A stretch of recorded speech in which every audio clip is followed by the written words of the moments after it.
Assalamualaikum and good afternoon, students. So this is ESA312 for experiment measurement of pressure distribution and forces acting on an airfoil. So I am Muhammad Zihad and the one holding the camera is Encik Ismail. So both of us will demo to you about the experiment, including the theory and practical. Okay.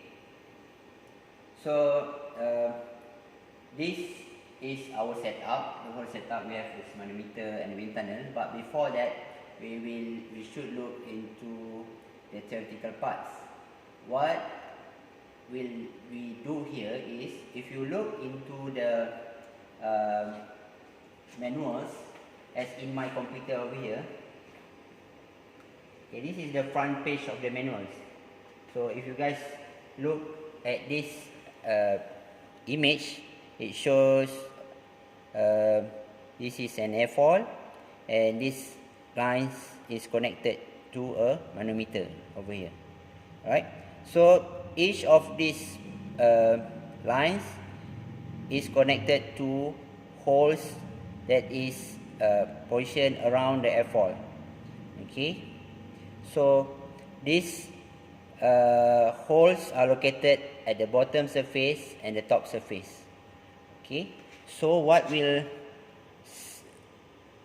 capture during the experiment is the data that is at the last page. You can see this is the upper structure and while this is the lower structure. So we got number over here 0 to 12 and also 13 to 25. So what it is? So it is the hole tapping position around the airfoil. So if I draw this in my book, so we have this airfoil. Okay, so X over C is X over chord. So start from 0 for upper structure. Okay, this is 0. Going back to 12 to the rear. And then from rear 0.9, point number 13. Go to the front. We got 25 sharing with 0. Okay, so 0 to 12 is holes for the upper structure, and 13 to 25 is holes for the lower structure. So these holes are connected to the manometers as in our experiment we use multi-tube manometers. So in front of this airfoil we got pitot tube connected to a digital manometer. Okay, so this will be used to measure the airspeed. Okay, so after we get the data, then we can see how the pressure distribution around the airfoil from upper structure and lower structure.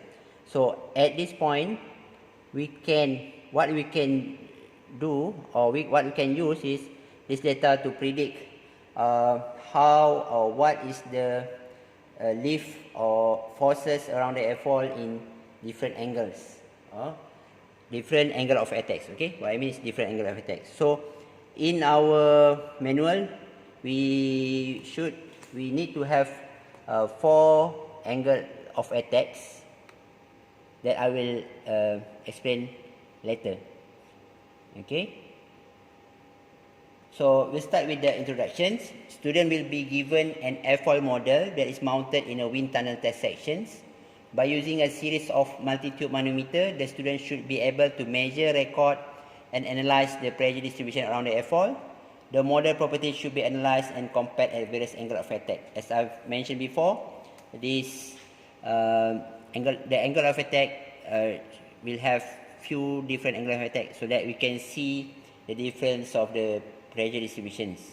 So the objective for today is to provide exposure for the students to conduct internal experiment.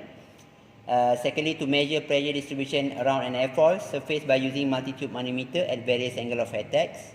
Thirdly is to convert pressure distribution data into lift coefficient CL. Okay, so we'll skip the theory because I have explained to you the theory just now. So we'll go to the apparatus. Okay, list the apparatus used in the experiment and show some little photos of the test setup. Okay, so for this apparatus we will continue to the next video.